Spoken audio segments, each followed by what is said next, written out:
sur les quais de Morges, c'est une occasion merveilleuse pour rencontrer les lecteurs dans un esprit de convivialité, de curiosité. Ces rencontres-là sont importantes pour les auteurs, car nous écrivons dans la solitude.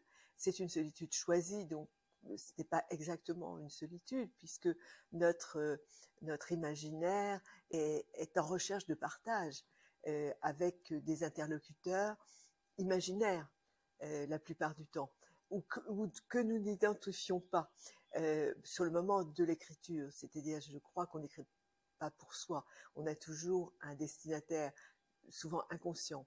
Mais la rencontre avec le lecteur est une matérialisation du fait qu'on a voulu partager, que la parole a atteint des êtres qui, comme vous-même, sont en interrogation sur le sens de ce bref passage dans ce qu'on appelle les existences.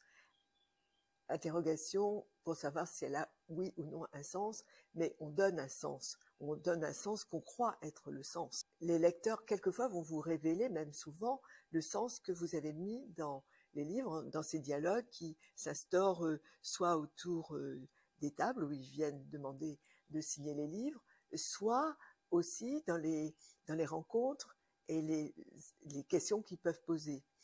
Et il y a aussi autre chose, c'est qu'entre auteurs, on échange sur nos livres et nous, les auteurs, nous ne sommes pas totalement égomaniaques, ce qui est rare quand même. Nous sommes en interrogation sur le chemin des autres, sur leur démarche. Je crois même que les plus égomaniaques d'entre nous, même si pensent qu'ils sont les meilleurs, se disent tiens, un tel, comment il a fait, etc. Et se créent d'ailleurs des amitiés qui peuvent être très solides dans ce type de rencontre.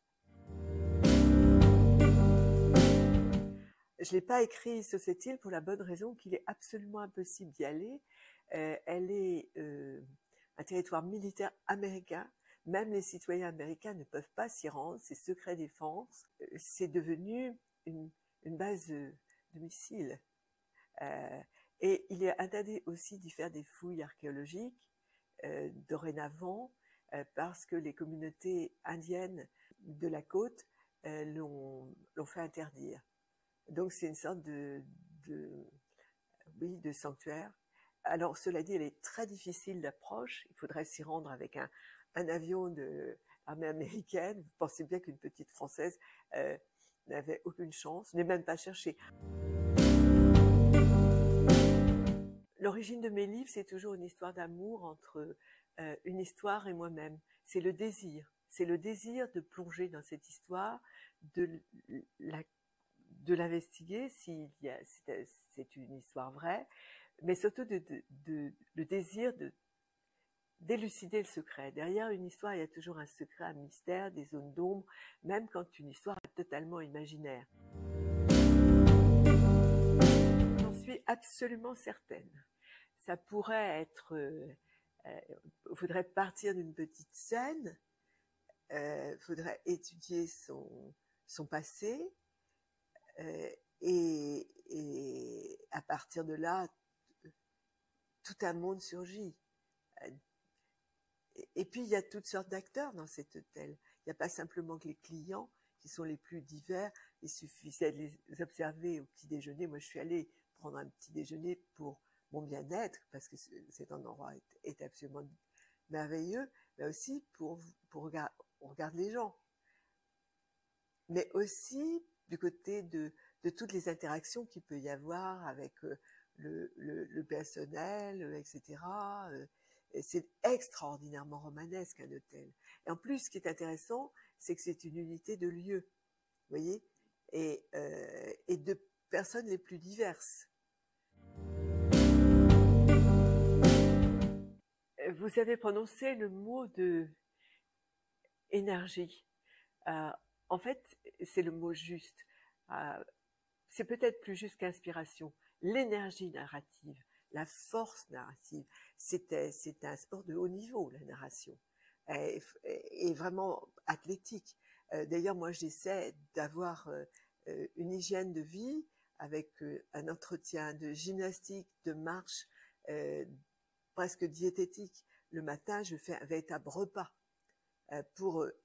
Sinon, j'ai besoin physiquement d'énergie. Et cet endroit-ci, je pense, cet hôtel, par son calme, par aussi les lointains, ça m'a frappé du lac, j'ai tout de suite dit, mais de ma chambre, je connaissais bien sûr, mais de ma chambre, on dirait la mer. Et aussi le côté énigmatique de l'autre rive, le rivage des Syrtes de Julien Gracq.